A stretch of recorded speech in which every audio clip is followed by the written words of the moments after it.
કર્મચારીઓ અને સુરતમાં ટ્રેડ યુનિયન હડતાલ પર ઉતર્યા. રાજકોટ સહિત સમગ્ર દેશમાં કેન્દ્ર સરકારની નીતિઓ સામે શ્રમિકો અને કર્મચારીઓમાં ભારે રોષ જોવા મળી રહ્યો છે. રાજકોટમાં એલઆઈસી અને વિવિધ બેંકોના હજારો કર્મચારીઓ હડતાલ પર ઉતર્યા છે. આ હડતાલના કારણે બેન્કિંગ અને વીમા ક્ષેત્રની કંપનીઓને અને સાથે જ કામગીરી પર મોટી અસર પહોંચી છે.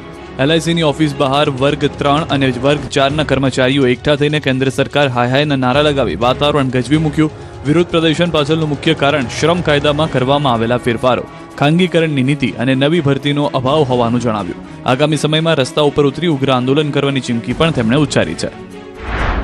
તો સુરતમાં સવારથી જ bank of India, staff union અને અન્ય સંગઠનોના પ્રતિનિધિઓ મોટી સંખ્યામાં કામદારો સુરત કલેક્ટર કચેરી ખાતે એકઠા થયા અને સૂત્રોચ્ચાર સાથે વિરોધ પ્રદર્શન કર્યું. આ હડતાલમાં માત્ર બેંક કર્મચારીઓ જ નહીં પરંતુ LIC, railway, post, income tax, ST, anganwadi અને આશા વર્કરો પણ જોડાયા. સુરતના કાપડ અને હીરા ઉદ્યોગ સાથે સંકળાયેલા કેટલાક યુનિયનોએ પણ આ લડતને ટેકો જાહેર કર્યો. આ હડતાલમાં જોડાતા સુરતના બેન્કિંગ વ્યવહારોને ગંભીર અસર પહોંચી છે.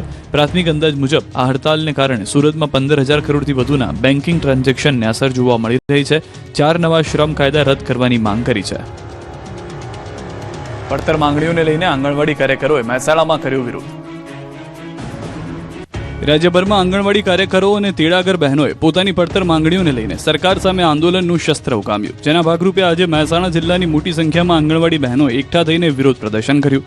શહેરના ઐતિહાસિક મહાત્મા મંદિર બગીચા ખાતે મોટી સંખ્યામાં ઉમટી પડેલી બહેનોએ સરકાર વિરોધી સૂત્રોચ્ચાર કરી પોતાની વેદના વ્યક્ત કરી અને ત્યારબાદ જિલ્લા કલેક્ટર કચેરી પહોંચી આવેદનપત્ર પાઠવ્યું. આ વિરોધ પ્રદર્શનમાં મુખ્યત્વે નામદાર હાઈકોર્ટના ચુકાદાના અમલીકરણની માંગ ઉઠી. મહેસાણા ખાતે એકઠી થયેલી બહેનોએ ચીમકી ઉચ્ચારી કે જો સરકાર વહેલી તકે હાઈકોર્ટના ચુકાદા મુજબ પગાર વધારો નહીં કરે અને તેમની અન્ય માંગણીઓ નહીં સંતોષે તો તેઓ આ લડતને સુપ્રીમ કોર્ટ સુધી લઈ જશે. આગામી સમયમાં ગાંધીનગર અને દિલ્હી સુધી ઉગ્ર આંદોલન કરવાની પણ તેઓએ તૈયારી બતાવી.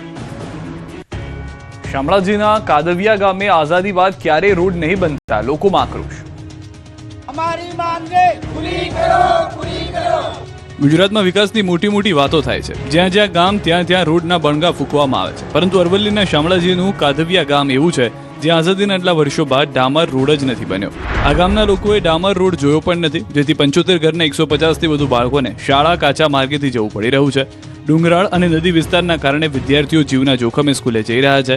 ગામમાં કોઈ બીમાર પડે તો 108 એમ્બ્યુલન્સ નથી આવી શકતી. આ અંગે તાલુકા વિકાસ અધિકારીને અનેકવાર રજૂઆત કરવા છતાં કોઈ કાર્યવાહી ન થતા અંતે ગ્રામજનોનો પિત્તો ગયો. મોટી સંખ્યામાં એકત્ર થઈને કલેક્ટર કચેરી આગળ વિરોધ કર્યો, સૂત્રોચ્ચાર કરીને હલ્લાબોલ કર્યો. શાળા, કોલેજ, આંગણવાડીના બાળકોને ભણતરથી વંચિત રાખી વિરોધ દર્શાવ્યો. આગામી 16મીએ ગ્રામજનોએ શિક્ષણ બહિષ્કાર કરી આંદોલનની ચીમકી ઉચ્ચારી. ભરૂચના સરકારી શાળાના આચાર્ય હવે શ્વાનનો પણ સર્વે કરશે. તીડ ભગાવવા, વસ્તી ગણતરી, એસઆઈઆરની કામગીરી, બીએલઓની કામગીરી તો અત્યાર સુધી શિક્ષકો કરી ચૂક્યા, પરંતુ પહેલી વાર હવે શિક્ષકો શ્વાન કેટલા છે તેનો સર્વે પણ કરશે. વાત હાસ્યાસ્પદ લાગે તેવી જરૂર છે. તમે એવું પણ કહી ઉઠશો કે હવે શિક્ષકોને ભણાવવા સિવાય આ બધું જ બચ્યું છે. જી હા, વાત માનવા લાયક તો નથી, પણ માનવા સિવાય છૂટકો જ નથી. 100% વાત સાચી છે. ભરૂચ પંથકના સરકારી શિક્ષકોને હવે શ્વાનનો સર્વે કરવા આદેશ આપવામાં આવ્યો છે. ભરૂચમાં શ્વાનનો દિવસે ને દિવસે ત્રાસ વધી રહ્યો છે, ત્યારે હવે શ્વાનના આતંકને નાથવા માટે શાળાના આચાર્યને શ્વાનનો સર્વે કરવા આદેશ આપ્યો છે. ડીઈઓએ શાળાના આચાર્યને પત્ર લખ્યો છે. કેમ્પસ અને આસપાસના વિસ્તારમાં શ્વાનનો સર્વે કરો. સર્વે કરી શું પગલાં લીધા તેની માહિતી માંગી. પત્રમાં 4 કોલમ દ્વારા માંગી માહિતી છે. 3 દિવસમાં સર્વે કરીને રજૂ કરવા આદેશ. શાળા કેમ્પસમાં રખડતા શ્વાન કેટલા તેનો જવાબ પણ માંગ્યો. બદલાતા વાતાવરણ અને ઠંડી ગાયબ થતા જામનગરમાં જીરુનો પાક તબાહ થયો. જામનગર જિલ્લાના જોડિયા પંથકમાં ખેડૂતો માટે ચિંતાજનક સ્થિતિ સર્જાય છે. બદલાતા હવામાન અને ઠંડીના અભાવે શિયાળુ પાક, ખાસ કરીને જીરુના પાકમાં ભારે નુકસાનીની ભીતિ ઊભી થઈ છે. બપોરના વધતા તાપમાન અને ભેજને જીરુમાં કાળીઓ અને સુકારો નામનો રોગ ફાટી નીકળ્યો છે, જેના કારણે લાખો રૂપિયાનો ખર્ચ કરનાર ખેડૂતો આર્થિક સંકટના આરે આવી ગયા છે. મોંઘા ભાવના બિયારણ, ખાતર અને મજૂરી ખર્ચ કરીને તૈયાર કરેલો પાક હવે તેમની નજર સામે જ સુકાઈ રહ્યો છે. વીઘા દીઠ 12,000થી વધુ ખર્ચ છતાં પાક સુકાઈ રહ્યો છે. હજુ પણ વાતાવરણમાં સુધારો નહીં થાય તો શિયાળુ સિઝન સંપૂર્ણપણે નિષ્ફળ જશે. ઓનલાઈન પેમેન્ટના જમાનામાં બોટાદના વેપારીઓએ માત્ર કેશ જ સ્વીકારવાના લગાવ્યા બોર્ડ. ઓનલાઈન જમાનામાં હવે કેશ અને ડેબિટ કાર્ડથી પેમેન્ટ કરવાનું ચલણ ઘટ્યું છે. લોકો હવે મોબાઈલથી જ યુપીઆઈ પેમેન્ટ કરી રહ્યા છે. ત્યારે ડિજિટલ ઇન્ડિયાના જમાનામાં બોટાદમાં ઉલટી ગંગા વહી રહી છે. બોટાદના વેપારીઓ ઓનલાઈન પેમેન્ટ નહીં સ્વીકારવા માટેના બોર્ડ લગાવ્યા છે. બોટાદના વેપારીઓએ પોતાની દુકાન પર ઓનલાઈન નાણાં સ્વીકારવામાં નહીં આવે તે પ્રમાણેના બોર્ડ લગાવ્યા. વેપારીઓની ફરિયાદ છે કે દુકાન પર આવનાર ગ્રાહક દ્વારા જે ઓનલાઈન પેમેન્ટ કરવામાં આવે છે જે પેમેન્ટ ફ્રોડ કે ઓનલાઈન ગેમિંગનું હોય છે, જેથી તેમના બેંક એકાઉન્ટ ફ્રીઝ થઈ ગયા છે. એકાઉન્ટમાં રકમ આવે તો પણ ઉપડી શકાતી નથી. બેંકની હેરાનગતિના કારણે વેપારીઓના ધંધા વેપારમાં આર્થિક નુકસાની થઈ રહી છે. ઓનલાઈન પેમેન્ટ ન સ્વીકારવાના કારણે ગ્રાહકો સાથે પણ તકરાર થતી હોવાનું વેપારીઓની ફરિયાદ છે. સાથે જ ધંધા પણ ઓછા થયા છે. ત્યારે વેપારીઓ સાથે ગ્રાહકો પણ આ પ્રકારના પ્રશ્નોનું વહેલી તકે નિરાકરણ લાવવા માંગ કરી રહ્યા છે. ગોધરામાં બે રોકટોક ચાલતા સ્કૂલ વાન ચાલકો સામે તવાઈ. ગોધરાના લોકો તમારા બાળકોને સ્કૂલ વાનમાં સ્કૂલે મોકલતા હો તો ચેતી જજો. ગોધરામાં નિયમોને નેવે મૂકીને બે રોકટોક ચલાવતા સ્કૂલ વાન ચાલકો સામે પોલીસ અને આરટીઓએ તવાઈ બોલાવી. શહેરના બામરોલી રોડ અને પરબડી ચોકડી વિસ્તારમાં ચેકિંગ હાથ ધર્યું. નિયમોના ભંગ બદલ 14 સ્કૂલ વાન ચાલકોને 1.5 લાખથી વધુનો દંડ ફટકાર્યો. સ્કૂલ વાન ચાલકો પાસે વાહનનું ફિટનેસ સર્ટી, પીયુસી, સ્કૂલ પરમિટ ન હોવી તેમજ વીમો સમાપ્ત થઈ જવા જેવા નિયમોના ભંગ બદલ દંડ કરાયો. નિયમોના ભંગ બદલ સ્કૂલ વાન ચાલકોને 1.5 લાખથી વધુનો દંડ કરાયો. આરટીઓએ સરપ્રાઇઝ ચેકિંગ કરતા સ્કૂલ વાન ચાલકોમાં ફફડાટ ફેલાયો છે. અરવલ્લીથી ગાંજાનું વાવેતર પકડાયું. ખેતરમાં આ કોઈ અન્ય પાકનું વાવેતર નથી, આ તો નશાનું વાવેતર કરાયું છે. અરવલ્લી જિલ્લામાં ફરી મોટા પ્રમાણમાં ગાંજાનું વાવેતર ઝડપાયું. મેઘરજના લાલપુર ગામે એસઓજી ટીમે મોટી કાર્યવાહી હાથ ધરી. સરકારી જમીનમાં તુવેર અને ઘઉંના પાક વચ્ચે ગાંજાના 83 લીલા છોડ ઝડપાયા હતા. કુલ 8.730 કિલોગ્રામ ગાંજો અને 4,36,500 નો મુદ્દામાલ જપ્ત કરવામાં આવ્યો. ગાંજાનું વાવેતર કરનાર રાજુ કાંતિ નાથ બાવાની ધરપકડ કરવામાં આવી છે. છેલ્લા કેટલાય સમયથી લાલપુર ખાતે ઝૂંપડું બનાવી આશ્રમમાં સેવક તરીકે કરતો હતો કામ. અમદાવાદમાં 24 કલાકમાં 2 હત્યા થઈ. પૈસાની ઉઘરાણી મુદ્દે યુવાનની હત્યા તો સગાઈ તોડી એટલે ફિયાન્સે પથ્થર મારી માથું છૂંદી નાખ્યું. અમદાવાદમાં 24 કલાકમાં 2 થી વધુ હત્યા થતા રોડ રક્તરંજિત થયા. અમદાવાદમાં મોડી રાત્રે મણિનગરમાં કાંકરિયા ગેટ નંબર 7 પાસે એક યુવકે તેની ફિયાન્સીની મોઢા પર પથ્થરો મારી હત્યા કરી નાખી.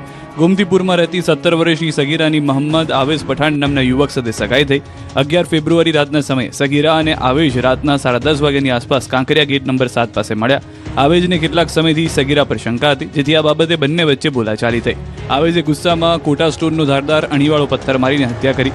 હત્યા બાદ મૃતક સગીરાના પિતાને ફોન કરી કહ્યું કે તમારી દીકરીને પતાવી દીધી છે અને હું પોલીસ સ્ટેશનમાં સરેન્ડર કરી રહ્યો છું. પોલીસે ઘટના સ્થળે પહોંચી સગીરાનો મૃતદેહ પોસ્ટમોર્ટમ માટે મોકલ્યો હતો.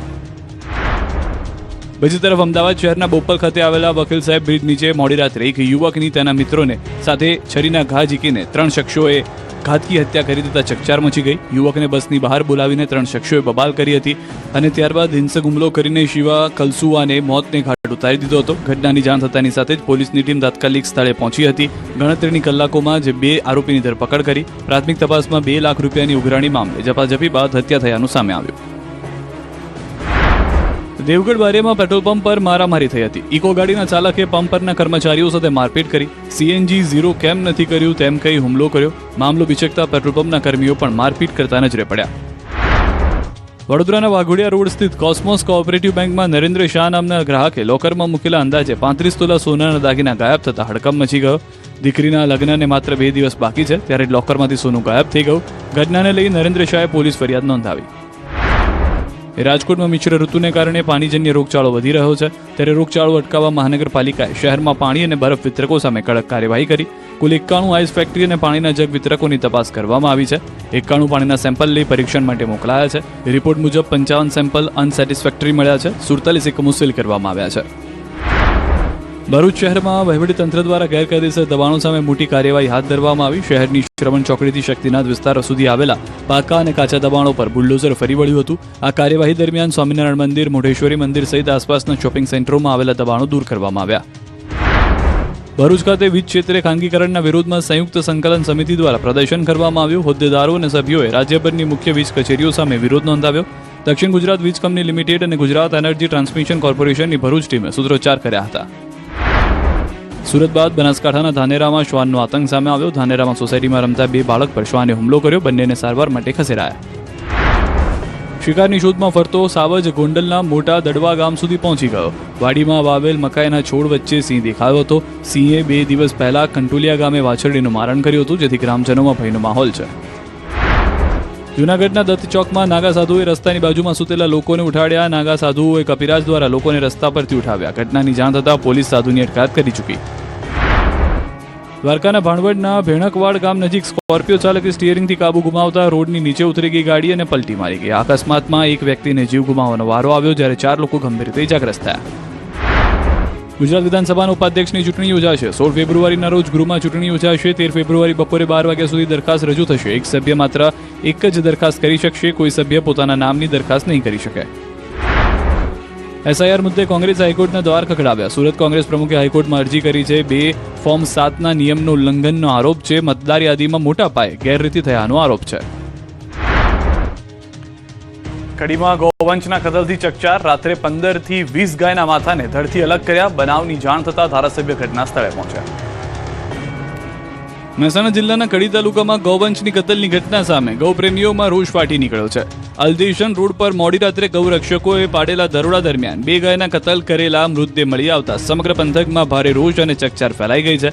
રાત્રે લગભગ 15-20 ગાય કાપેલી હાલતમાં મળી હતી. આ ગાયોના પગ કપાયેલા હતા. એક ગાયનું માથું પણ કપાયેલી હાલતમાં મળ્યું હતું. લગભગ એક અઠવાડિયા જ્યાં વિસ્તારમાં આવું ખોટું કૃત્ય થતું હોવાનો આક્ષેપ છે. ગૌરક્ષકોને આવતા જોઈ કતલ કરી રહેલા શખ્સ અંધારાનો લાભ લઈને ત્યાંથી નાસી છૂટ્યા હતા. ગૌરક્ષકોએ સ્થળ પર તપાસ કરતા કતલ કરેલી હાલતમાં 2 ગાય મળી આવી હતી. તપાસ દરમિયાન ત્યાંથી કતલ કરવા માટે વપરાયેલી તીક્ષ્ણ છરા અને લોહીથી ખરડાયેલી એક બિનવારસી રિક્ષા મળી આવી હતી, જેનો ઉપયોગ ગૌમાંસની હેરફેર માટે થતો હોવાની આશંકા છે. આ ઘટનાની જાણ થતાં જ વિશ્વ હિન્દુ પરિષદ અને બજરંગ દળના કાર્યકર્તાઓ મોટી સંખ્યામાં ઉમટી પડ્યા. કડી પોલીસને જાણ કરવામાં આવતા ઉચ્ચ પોલીસ અધિકારીઓનો કાફલો સ્થળ પર દોડી આવ્યો. કડીના ધારાસભ્ય રાજેન્દ્ર ચાવડાને ઘટનાની જાણ થતાં તેઓ ઘટના સ્થળે દોડી આવ્યા. કડકમાં કડક કાર્યવાહી કરવા આદેશ આપ્યા હતા. રસ્તો પૂછવાના બહાને લોકોને છેતરતી મદારી ગેંગ ઝડપાઈ.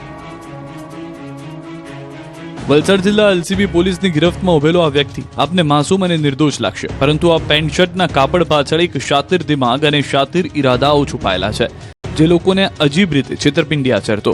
આ વ્યક્તિનું નામ નરસિંહનાથ ઉર્ફે નરેશનાથ ઉર્ફે અચિયો છે, જે વલસાડના પીઠા ગામમાં નજીક ધોળે દિવસે એક દંપતીને રોકી અને રસ્તો પૂછવાને બહાને ભગવા વેશે એક કાર ચાલકે રોક્યા હતા અને ત્યારબાદ ચતુરાઈથી તેમના સોના ચાંદીના દાગીના અને રોકડ રકમ લઈ અને ફરાર થઈ ગયા. ત્યારે રસ્તા વચ્ચે જ આ દંપતી સાથે થયેલી છેતરપિંડીની ઘટના પોલીસ સ્ટેશન સુધી પહોંચતા વલસાડ જિલ્લા પોલીસ દોડતી થઈ ગઈ અને ગણતરીના સમયમાં જ પોલીસે ગુનામાં નરેશનાથ ઉર્ફે અચિયાની ધરપકડ કરી. હકીકતમાં નરેશનાથ મદારી ગેંગનો માસ્ટરમાઇન્ડ હતો. આ ગેંગ ભગવો વેશ ધારણ કરી સાધુ વિશે સિનિયર સિટીઝનોને ટાર્ગેટ બનાવતી.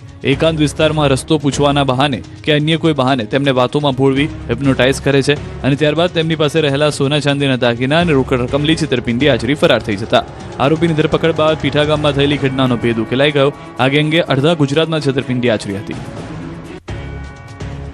જૂનાગઢના શિવરાત્રીના મેળામાં બીજા દિવસે લાખો ભક્તો ઉમટ્યા. રવેડી અને મૃગીકુંડમાં શાહી સ્નાન માટે સાધુઓએ ધૂણી તખાવી.